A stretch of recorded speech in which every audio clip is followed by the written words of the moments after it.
Hi,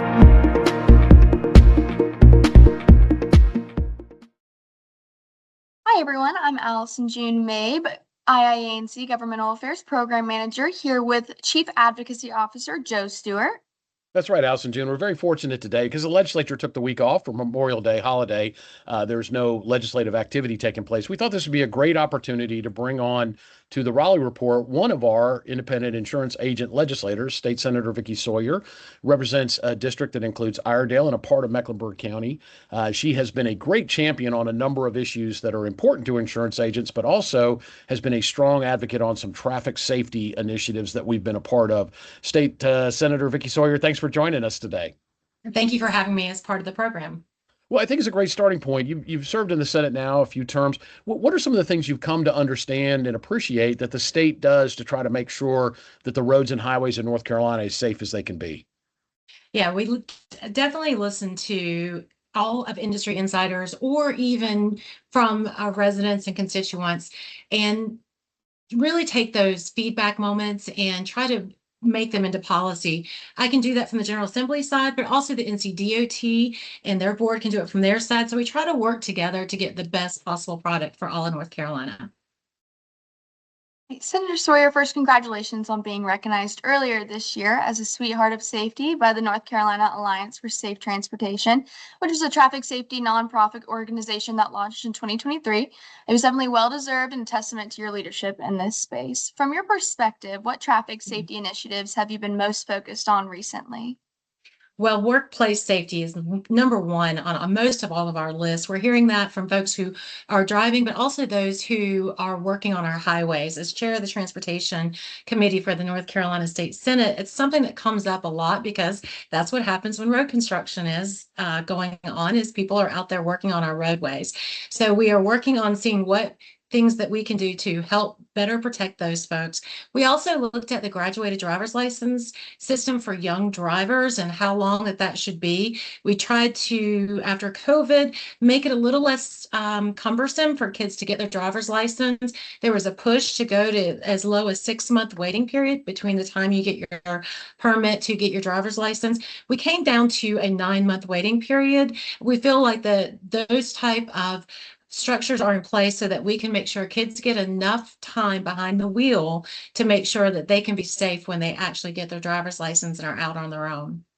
Well, you're to be commended for your work during that. There was a push to try to shorten it even more, and you worked out a compromise with your fellow legislative colleagues and in a common sense approach to try to address those issues. And one of the things we learned from that experience and that you've offered to be a part of is to look at the graduated driver's license program such as it is, and maybe come forward next year with a GDL 2.0. I mean, recognize it's a new generation of drivers, and young people think of things differently, and the way they prepare for being drivers is a little different. So maybe it's time to look at the way that structure is set in the statute and come up with something that's a little bit more modern. I absolutely agree. And Joe, I was proud of some of the solutions that you've been putting forward and looking forward to working with those.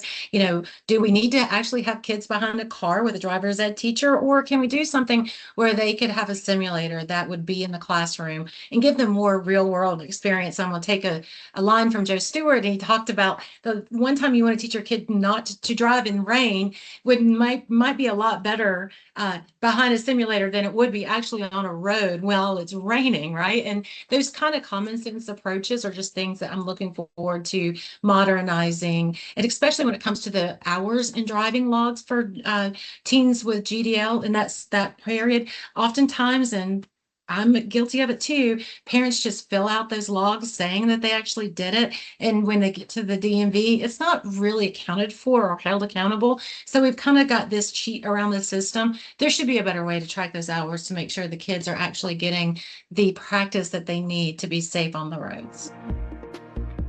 Yeah, for sure.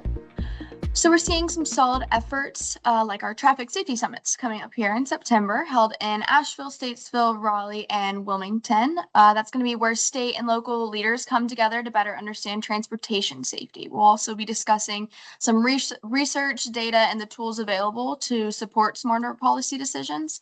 First off, thank you for your willingness to take some leadership at these summits. How important are those types of collaborative efforts in moving safety forward across the state?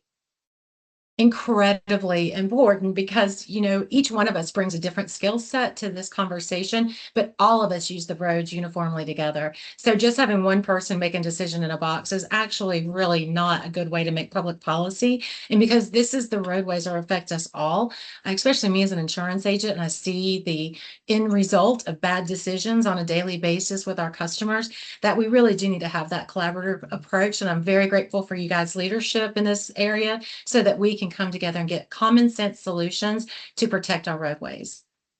Senator, right now, as the budget's being discussed, no, there are some proposals undoubtedly contained in that document that might have a bearing on traffic safety efforts here in the state. Anything you can let us know about that is likely to be contained in the budget that rolls out here in a couple of weeks? Yeah, thanks for the opportunity to talk about this. Two initiatives that I'm very excited about. One is a continuation of an effort that we started. It's been very good, especially during Hurricane Helene, and that is wildlife crossings. I'm not sure if you're familiar with this, but it are mitigation factors that go across our interstates and secondary roads so that you won't hit Bambi, right? I mean, those sweet deer that seem to end up on the side of the road constantly. So this is a way we're going to put additional money into that program. Right now, it's up to $10 million so that we can look at those secondary and interstates and help protect you guys and make sure that our wildlife has safe crossing, so that hopefully the car collisions will be decreased. Something else that I know that's been very, very helpful, and maybe you guys have seen it too, is in those work safe zones when you see the speed like clocking electronic sign. And if you've noticed, there's these little blue lights on top of them. Well, those are pretty darn effective for getting your attention. Yeah. We have put extra money. Yeah, we put extra money in the budget to purchase more of those for DOT to be able to use them more in work zones and areas. And last but not least, I'm very proud of this one. Something, all of them I'm proud of, but this one specifically is to put about $1 million in each division in DOT for a program that already exists, but it's called spot safety money. So this is basically fungible money that each district engineer has. But for me, for example, our district engineer was able to install several stoplights at intersections that were very dangerous, or signs or intersections. So these are small projects that will increase pedestrian safety. Even, well, actually crosswalks are kind of used for that too. So crosswalks or any kind of intersection upgrade like stoplights. So we're going to continue to reinforce that program within each division so that they can see these areas that are dangerous, put money behind it, and hopefully get some better outcomes for North Carolina all across from Murphy to Manio. Senator Sawyer, thanks so much for taking time for being with us this week's installment of the Raleigh Report. We really are fortunate to have you serve at the General Assembly. You bring that great perspective on insurance issues as a result of being an agency owner, but you have been a real champion on some important traffic safety initiatives. We really do appreciate your leadership in that regard. Thank you both so much for the time. Well, stand by next. Allison June's going to take the iHeal Minute and talk a little bit about some of the issues that have recently been in the press that involve healthcare and health insurance.